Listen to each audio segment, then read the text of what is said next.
고린도전서 15장 12절에서 19절 그리고 42절 말씀을 가지고 예수님의 부활은 창조 질서의 완전 회복이다라는 제목으로 같이 은혜 나누기를 원합니다. 여러분, 예수님이 부활하셨습니다. 정말 부활하셨습니다. 믿을 수 있기를 바랍니다. 이제 아버지와 아들이 사막을 여행했습니다. 사막은 불덩어리 같이 뜨겁고 갈 길은 멀었습니다. 뜨거운 햇빛으로 인해서 목마름을 견디지 못한 아들이 아버지에게 이렇게 말합니다. 아버지, 난 더 이상 못 가겠어요. 아버지, 목도 말라요. 지쳤어요. 이제 죽을 것 같아요. 그렇게 말했습니다. 그러자 아버지는 아들을 격려했습니다. 얘야, 그렇지만 끝까지 가보아야 하지 않겠니? 얼마 안 가서 사람이 사는 마을을 발견할 수 있을 것이야 라고 그렇게 대답해 줍니다. 아버지와 아들은 계속해서 길을 걸어갔습니다. 아버지는 아들을 다독거렸지만 이미 아들은 절망에 빠져 있었습니다. 그러다가 두 사람은 무덤 하나를 발견했습니다. 이것을 본 아들은 깜짝 놀랐습니다. 아버지, 저거 보세요. 아버지, 저거 보세요. 저 사람도 우리처럼 지쳐서 마침내 이 자리에서 죽었잖아요. 아들은 너무 낙심해서 고개를 푹 숙이면서 그렇게 말했습니다. 아버지가 아들을 볼 때는 아무런 힘도 없고 의욕도 없고 절망 가운데 있을 뿐인 것을 아버지는 보게 됩니다. 그러나 아버지는 아들의 어깨에 손을 얹으면서 조용히 말했습니다. 아니란다. 무덤이 여기에 있다는 것은 곧 희망이 있다는 거란다. 여기에서 멀지 않는 곳에 마을이 있을 것이야. 사람이 없는 곳에는 무덤도 없으니까 라고 그렇게 말을 해주었습니다. 과연 두 사람은 가까운 곳에서 마을을 발견하였고 계속 여행을 할 수가 있게 되었습니다. 여러분, 여행자들은 무덤을 보고 희망을 가졌습니다. 여러분, 그렇다면 우리는 예수 그리스도의 무덤을 통해서 무엇을 발견할 수 있을까요? 죽음으로부터 절망을 발견할까요? 아니면 생명으로 다시 소생하는 부활의 소망을 발견할 수 있을까요? 여러분, 어떤 것을 발견할 수 있을까요? 요한복음 11장 25절에서 26절을 보면 예수께서 가라사대 나는 부활이요 생명이니 나를 믿는 자는 죽어도 살겠고 무릇 살아서 나를 믿는 자는 영원히 죽지 아니하리라. 이것을 네가 믿느냐? 라고 그렇게 말씀하셨습니다. 여러분, 믿습니까? 할렐루야. 그렇습니다. 인간은 그 어떤 절망적인 환경 가운데서도 희망을 찾아서 몸부림을 치는 것이 바로 인간입니다. 사람은 가슴속에 희망이 있으면 어떤 환경과 어떤 역경과 어떤 고난도 헤쳐나갈 수가 있습니다. 예수 그리스도의 부활은 인류에게 영원한 희망을 준 사건임을 여러분 믿을 수 있기 바랍니다. 여러분, 예수 그리스도의 부활이 없었다면 인류는 희망을 상실하고 말았을 것입니다. 인류 역사는 깊은 이 절망의 어둠의 수렁텅이에 빠지고 말았을 것입니다. 그런데 이 땅에 예수님께서 오셨습니다. 이 땅에 예수님께서 오셔서 회개하라 천국이 가까웠느니라 라고 외치면서 죄인을 용서하시고 많은 사람들 병자들을 고치시고 구원하여 주시고 귀신 들린 사람들에게서 귀신을 쫓아내 주시고 또 죽은 자를 살리심으로 사람들에게 희망을 주셨습니다. 그러자 절망에 처해 있던 수많은 사람들이 예수 그리스도께 모여들었습니다. 예수님의 인기는 이제 이스라엘을 진동시켰습니다. 그 당시 예수님의 제자들도 예수님께 선택받은 것과 그리고 한 자리 하겠다는 그 희망에 부풀어 있었습니다. 예수님을 따르던 수많은 사람들이 이제 곧 이스라엘이 로마로부터 독립될 것이고 또 성경의 예언대로 메시아 왕국이 건설될 것으로 생각을 했습니다. 이런 설렘을 안고 그들은 열심히 예수님을 따라다녔습니다. 그런데 3년이 지난 후에 이제 순식간에 예수님의 죽음이 다가옵니다. 제자들에게 이제 내가 죽을 것이다 라고 제자들에게 말을 했습니다. 제자들은 예수님이 하시는 그 말씀에 엄청난 큰 충격을 받습니다. 제자들은 너무너무 기가 막혔습니다.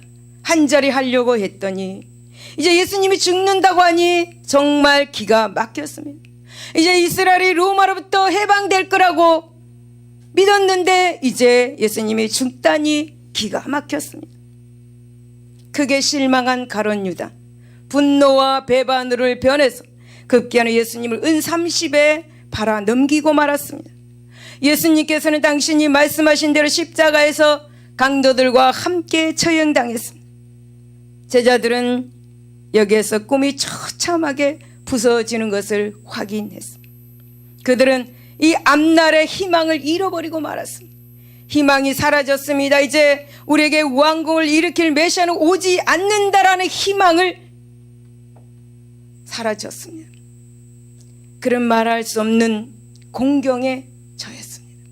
그런데다가 무서운 로마 군인들과 유대인들이 예수님의 이 제자들을 다 잡아서 죽이려고 합니다.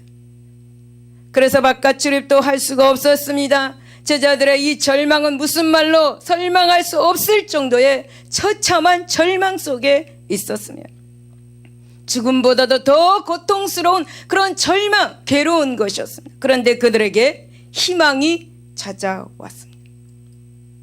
여러분, 그 희망이 바로 예수 그리스도의 부활의 소식이었습니다. 예수님이 살아나셨다. 그 한마디가 바로 우리의 희망입니다. 소망입니다. 여러분, 예수 그리스도께서 부활하셨기에 우리에게 희망이 있는 것입니다.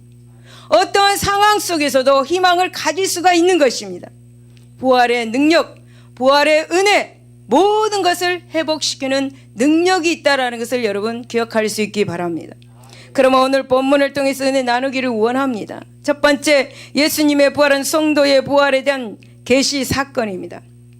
13절에 보면 사도 바울은 만일 죽은 자의 부활이 없으면 이렇게 이 말로 이렇게 시작합니다. 이 말씀을 다시 말씀을 드린다면 바로 성도의 미래적인 부활이 없다면 이라고 말할 수가 있죠.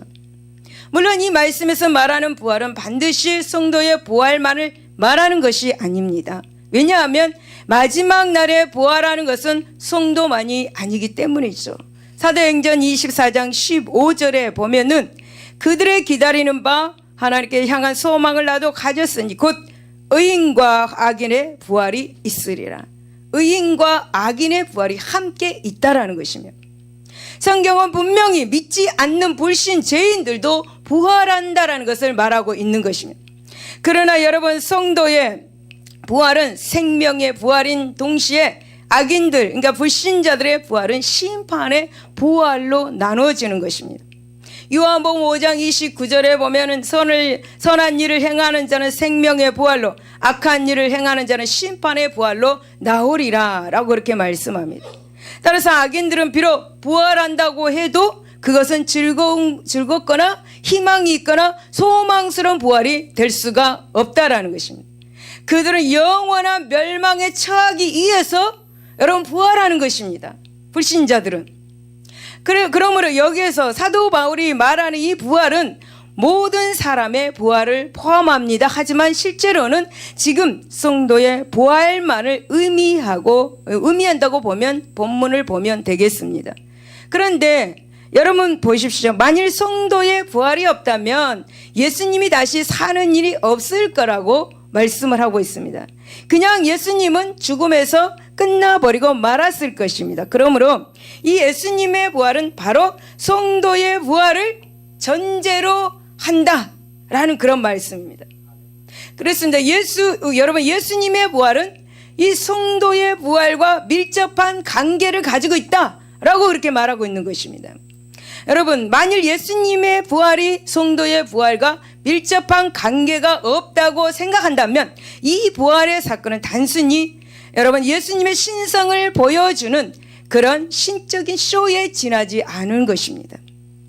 아주 훌륭한 쇼를 관람하듯 우리는 그 소식에 접하여 열심히 박수만 치면 되는 것입니다. 결국 예수님의 부활은 우리와는 아무런 상관이 없다라는 거죠. 하지만 이 사도 바울은 예수님의 부활은 단순히 그런 정도의 사사로운 그런 사건이 아니라는 것을 지금 강력하게 우리에게 말해주고 있는 것입니다.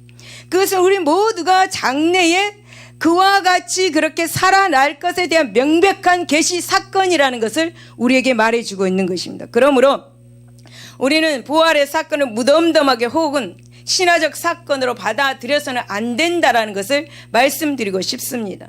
아니, 예수님 개인이 부활했는데 나에게 무슨 상관이 있어? 이렇게 받아들여서는 안 된다라는 것입니다. 그렇다면 여러분, 이 부활의 사건을 우리가 어떻게 받아들여야 하는 건가? 기쁨으로 받아들여야 돼요. 기쁨으로, 감사함으로 받아들여야 돼요. 기쁨의 그런 마음의 태도로 받아들여야 한다는 것입니다. 견딜 수 없는 그런 감격으로 이 부활을 받아들여야 된다는 것입니다. 여러분, 예수님의 부활 때문에 우리가 부활의 체험을 할 것인데 이런 기쁜 마음으로 받아들여야지, 그렇지 않는다면 말이 안 된다라는 것입니다. 여러분, 그래서 우리가 체험할 이런 부활의 기쁨이 있는데 어떻게 세상에 얽매여서 살아야 되는 건가? 이렇게 지금 바울은 말하고 있는 거죠. 여러분, 세상 사람들이 추구하는 요한일서 2장 16절을 보면은 이는 세상의 모든 것이 육신의 정욕과 안목의 정욕과 이생의 자랑을 하면서 살아서는 안 된다. 왜? 부활이 있기 때문에. 여러분, 이런 모든, 그러니까 육신의 정욕, 안목의 정욕, 이생의 자랑은 다 하나님 아버지께서 온 것이 아니다. 세상으로부터 온 것이니 너희는 세상에 집중하면서 살지 말아라. 부활의 주님 앞에 집중하며 살아라 라고 그렇게 말해주고 있는 거죠. 여러분, 이 세상으로부터 오는 것을 우리는 버리고, 여러분, 우리에게는 미래의 영광스러운 삶이 있다라는 것을 기억하고 사시는 저와 여러분 되시기를 바랍니다. 그러므로 우리가 이 세상에 살아갈 때 다가오는 모든 고난과 위기가 닥친다 할지라도 결코 두려워할 필요가 없는 것입니다. 무서워할 필요가 없는 것입니다. 앞으로 장래 걱정할 필요가 없는 것입니다. 여러분, 만일 죽은 자의 부활이 없으면 이 말씀은 부활이 있고 생명이 있기에 우리에게 하나님은 당당하게 내가 부활했으니 너희들은 세상에서 당당하게 담대하게 살아라 라고 바울을 통해서 우리에게 말씀해 주고 있는 것입니다. 여러분, 17절에 보면 사도 바울은 그리스도께서 다시 살아나신 일이 없으면 너희의 믿음도 헛되고 라고 말합니다. 여러분, 여기 이 본문에서 여기 믿음이란 무엇인가? 이 본문에서의 믿음. 여러분, 우리는 원래 죄인이었습니다. 그런데 우리는 이 죄의 사슬에서 해방되었음을 믿는 것, 그리고 전국적으로 죄의 영향에서 완전히 벗어나서 영광의 천국 백성이 될 것을 믿는 것, 지금 이 본문에서는 그걸 말하고 있습니다. 그것이 믿음.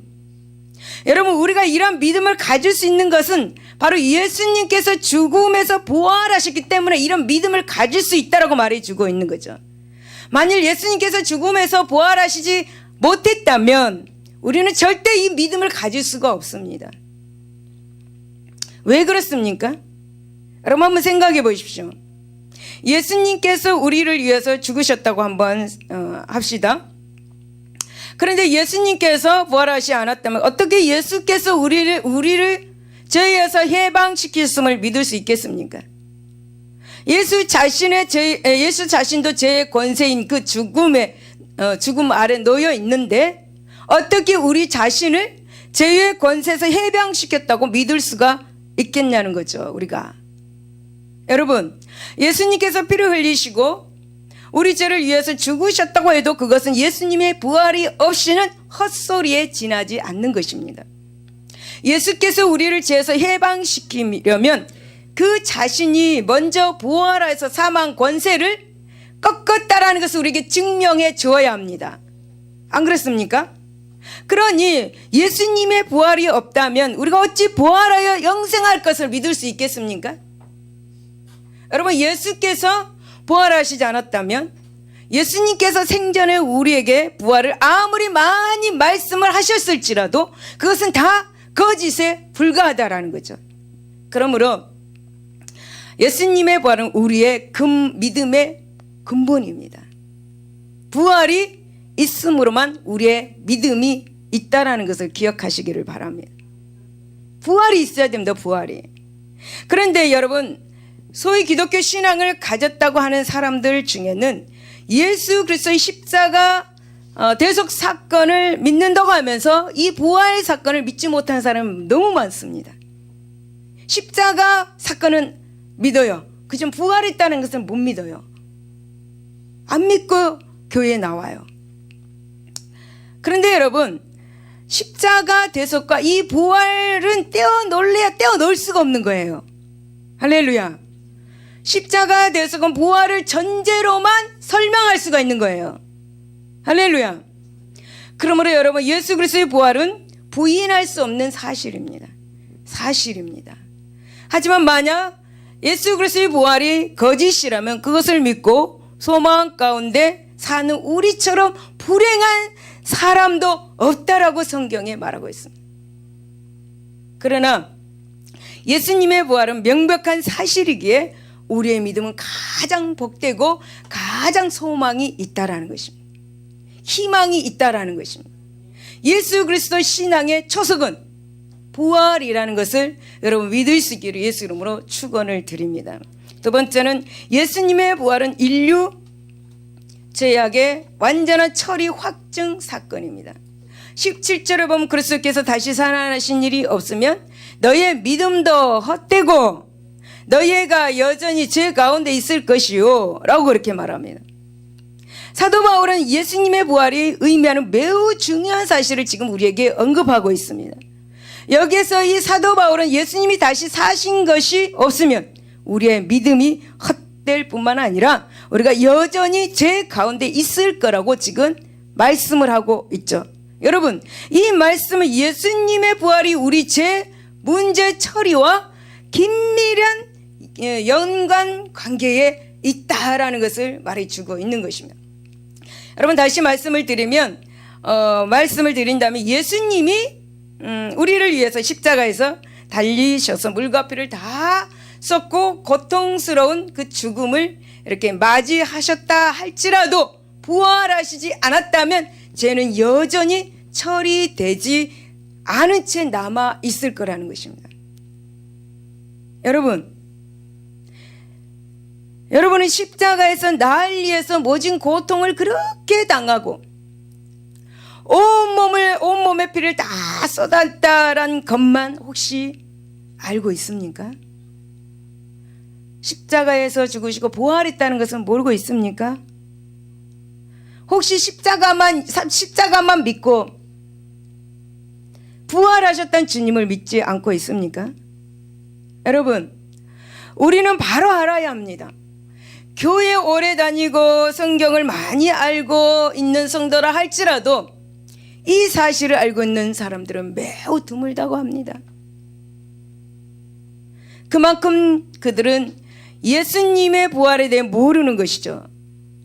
때문에 마치 우리의 신앙에서 부활을 제거해도 아무런 문제가 없는 것으로 쉽게 말하는 사람이 너무 많다라는 것입니다. 사랑하는 여러분, 이것을 제대로 알기 위해서 바로 우리는 다른 어떤 것을 봐야 되는데 바로 죄를 봐야지 이 본문을 여러분 이해할 수가 있을 것입니다. 여러분, 죄가 이 땅에 가져온 결과 무엇인지를 봐야 한다라는 말씀이죠. 근데 여러분, 이 세상에 죄가 들어올 때 죄만 들어왔습니까? 이 세상에 죄가 들어올 때 죄만 들어왔습니까? 아닙니다. 죄가 들어올 때 따라 들어온 치명적인 것이 있습니다. 그것이 무엇입니까? 사망입니다. 죄가 들어오면서 사망이 같이 들어왔습니다. 로마서 5장 12절에 그러므로 한 사람으로 말미암아 죄가 세상에 들어오고 죄로 말미암아 사망이 들어왔으니 이와 같이 모든 사람이 죄를 지었으므로 사망이 모든 사람에게 이르렀느니라 라고 말씀합니다. 그렇습니다.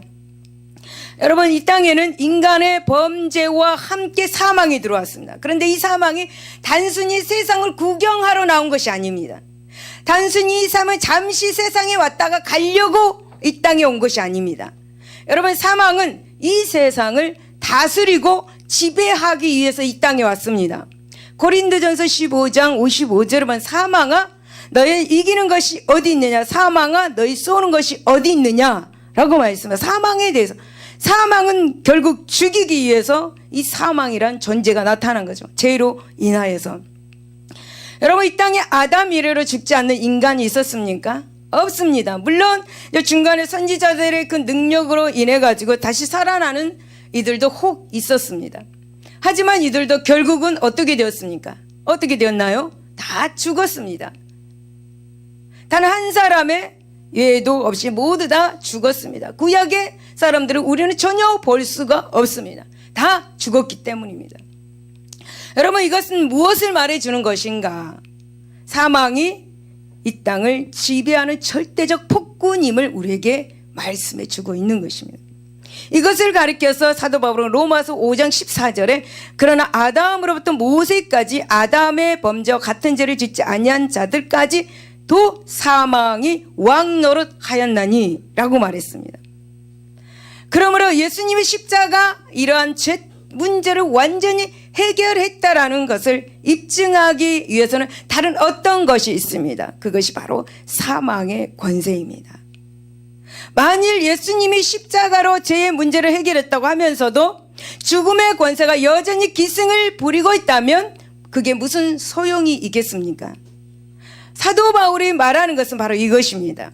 만일 예수님의 부활이 없다면 그것은 예수님의 십자가의 구속 사역마저 무효화시키는 거다 라고 말하는 것입니다. 여러분, 이 의미를 아시겠습니까? 사도 바울이 예수님의 부활을 당당하게 말하고 정말 물고 늘어지는 이유가 바로 여기에 있습니다. 그런데 보십시오. 우리 예수님께서 어떻게 되셨습니까? 죽은 지 사흘 만에 어떻게 되셨습니까? 부활하셨습니다. 무덤 속에 있지 않았습니다. 죽음에서 살아났다는 거죠. 그러면 그 부활이 단순한 재생이었습니까? 재생? 다시 말해서 잠시 생명을 연장한 것입니까? 잠시 생명 연장했습니까? 어떤 사람은 죽었다가 다시 또 생명 이렇게 다시 돌아가지고 조금 있다가 또 가고 이러는데, 여러분, 그것이 예수님이 그 부활이 단순한 재생입니까? 다시 말해서 잠시 생명을 연장하신 것입니까? 아닙니다. 우리가 다 알다시피 부활하신 예수님은 죽지 않으셨습니다. 죽었다가 사흘 만에 다시 살아나셨습니다. 재생한 게 아닙니다. 여러분 예수님의 빈 무덤이 상징하고 있는 그 의미는 여러분 아십니까? 단지 예수님이 살아나셨다는 것이 아닙니다. 그 의미는 빈 무덤의 의미, 예수님 그 이후에도 다시 죽지 않으셨다는 메시지를 담고 있는 것입니다. 예수님이 그 후에도 결코 무덤을 다시 찾지 않으셨음을 증거하는 것입니다. 그렇습니다, 여러분. 예수님의 부활은 십자가로서 죄는 물론 사망의 권세까지 완전히 철폐시켜 주었음을 확증하는 사건입니다. 예수님의 부활은. 그리하여서 우리가 예수님을 믿음으로 그 안에 거하면 우리도 사망 권세를 이기고 다시 살게 되는 것입니다. 할렐루야. 바로 이를 위해서 우리가 신앙생활을 하는 것입니다. 이게 없으면 왜 신앙생활해요? 부활이 없는데 뭐하러 신앙생활해? 부활이 있기 때문에 우리가 신앙생활하고 있는 것이에요. 그리스도 안에서 다시 살고 또한 영원히 살기 위해서 우리는 신앙생활을 하는 것입니다.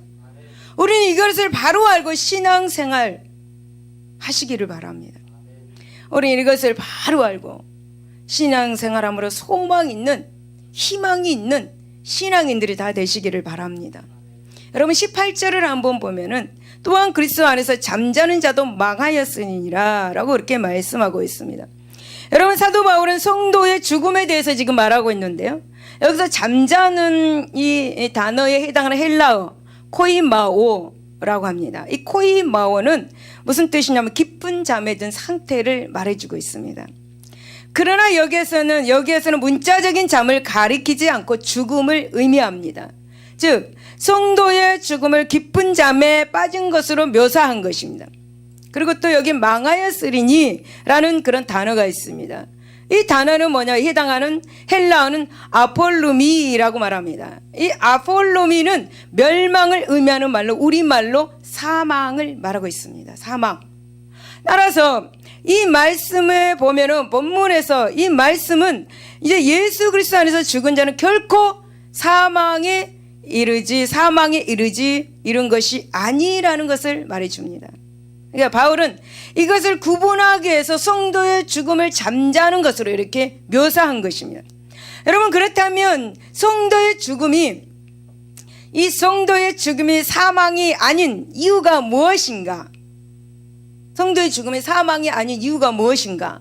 그것은 성도들은 예수님의 부활로 인해서 장차 다시 깨어날 것이기 때문에 사도 바울은 사망이 아니라고 말한 거예요. 잠잔다고 말한 거예요. 요한복음 11장 11절에 보면 이 말씀을 하신 후에 또 이르시되 우리 친구 나사로가 잠들었도다 그러나 내가 깨우러 가노라. 예수님이 말씀하신 거죠. 예수님은 죽은 지 사흘이 되어 썩은 냄새가 푹푹 나는 나사로를 깨우러 간다고 말씀하셨습니다. 그러므로 여러분, 데살로니가전서 4장 16절의 말씀을 보면 하늘로서 호령과 천사장의 소리와 하나님의 나팔 소리가 울려날 때 죽은 성도들이 깨어날 것입니다. 할렐루야. 할렐루야. 물론 이제 마지막 때에 깨어나는 것은 성도만이 아니라고 아까 말씀드렸습니다. 믿지 않고 죽은 불신 악인들도 깨어납니다. 네. 하지만 그들의 죽음을 가리켜서는 잠이라고 말하지 않습니다. 잠이라고 말하지 않습니다. 불신자들은. 왜 그럴까?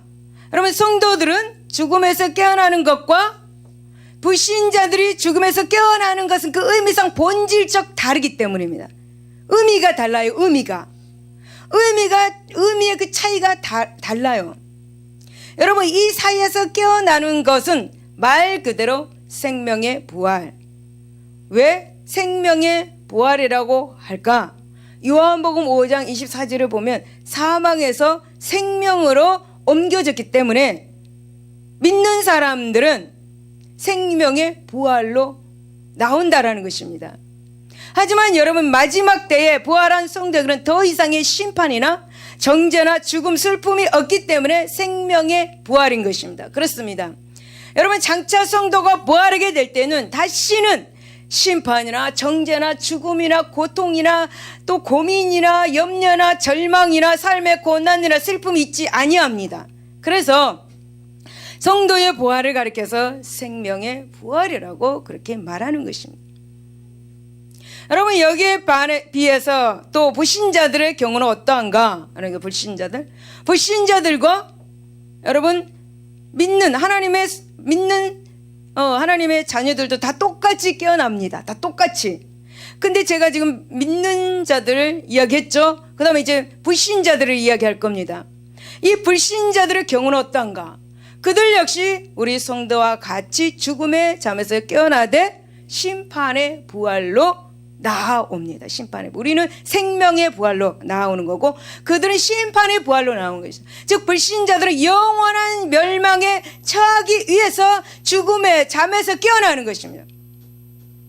그러므로 이 불신자의 죽음도 장래에 동일하게 깨어나는 사실상의 잠이지만 그들의 죽음에 대해서는 잠들었다고 하지 않고 사망이라고 말하는 것입니다.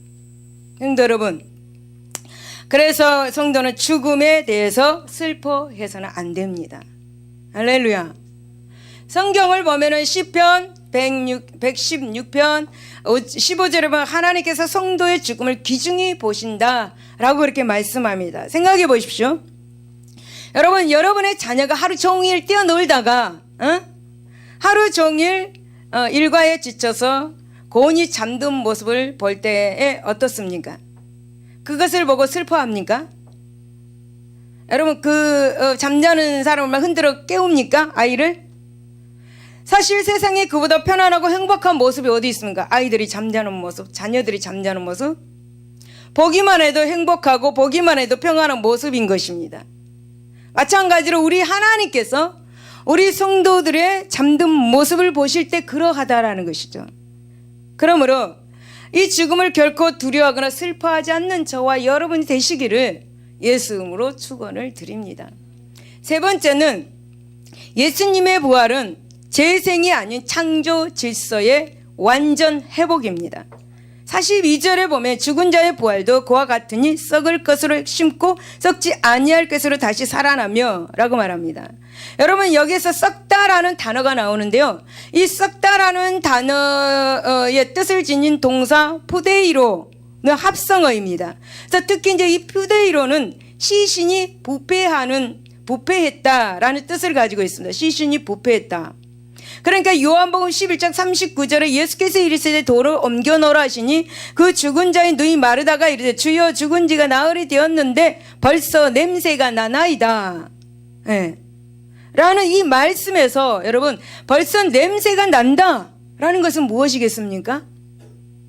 무엇이겠습니까? 시체가 부패했다라는 거죠. 네. 시체가 부패했다라는 것을 말해주고 있습니다. 이렇게 이 세상을 살아가는 그 누구라도 외에 없이 경험하게 될 이 죽음이 갖는 의미는 시신의 부패에서 드러나고 있습니다. 바울은 무덤에 놓인 시신의 부패가 죽은 육체의 소멸을 가장 분명하게 보여주고 있음에도 불구하고 여기서 인간의 운명이 정결되는 것이 아니라고 강력하게 지금 우리에게 말해주고 있는 것입니다. 부활이 있다라는 것을 강력하게 말해주고 있는 것입니다. 즉 사도 바울은 부활을 가리켜서 썩지 아니할 것으로 다시 사는 것이라고 우리에게 말씀해 주고 있는 것입니다. 그러므로 만일 죽은 자가 살아났다가 다시 죽는다면 그것은 무엇입니까? 그것은 재생이라고 말할 수 있습니다. 부활이라고는 말할 수가 없는 것입니다. 그렇습니다. 여러분, 성경이 말하는 부활이란 영원히 죽지 않는 것입니다. 영원히 죽지 않고 영원히 썩지 않는 상태를 말해주고 있는 것이 바로 부활입니다. 성경에서 말하는 부활. 바로 이런 의미에서 볼 때 부활은 하나님의 창조 질서의 완전한 회복이라는 것을 우리는 알 수가 있는 것입니다. 여러분, 하나님께서 처음 인간을 지으셨을 때 인간의 상태는 썩지 않는 존재였습니다. 죽지 않는 존재였습니다. 그런데 성경은 인간이 범죄함으로 창세기 3장 19절에 너는 흙이니 흙으로 돌아갈지니라. 이 하나님의 말씀을 듣고 나서 비로소 죽고 썩기 시작했다. 그러니까 여러분, 인간에게 죽음과 부패는 하나님의 창조 질서에서 본래적인 것이 아니었다라는 것을 말씀해 주고 있는 것이죠. 그것은 오로지 죄로 말미암는 것이다. 그렇습니다, 여러분. 이렇게 인간의 죽음과 부패는 철저히 죄로 말미암는 것입니다. 사랑하는 여러분, 우리가 반드시 알아야 할 중요한 사실이 있습니다. 여러분, 죄가 인간의 죽음과 부패만을 초래했습니까?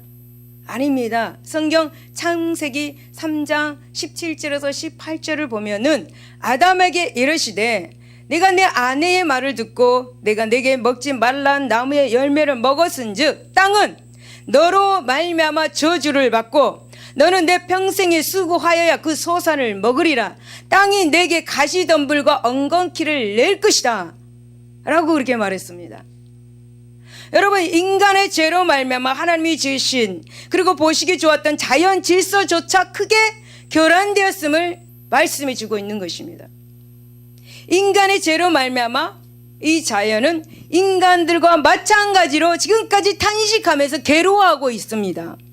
로마서 8장 22절에 보니까 피조물이 다 이제까지 함께 탄식하며 함께 고통을 겪고 있는 것을 우리가 아느니라. 그렇습니다. 여러분, 이렇게 죄는 하나님의 창조 질서에 심각한 교란을 일으켰습니다.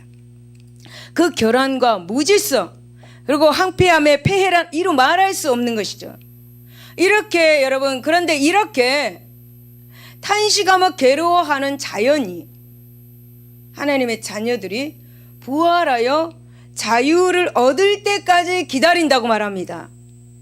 로마서 8장 21절을 보니까 그 바라는 것은 피조물도 썩어짐의 종로로 탄 데서 해방되어 하나님의 자녀들의 영광의 자유에 이르는 것이다 라고 말합니다. 이게 무슨 말씀이냐 하면, 왜 자연 만물이 성도들이 부활하여 하나님의 영광에 이를 때까지 기다리느냐는 말이죠.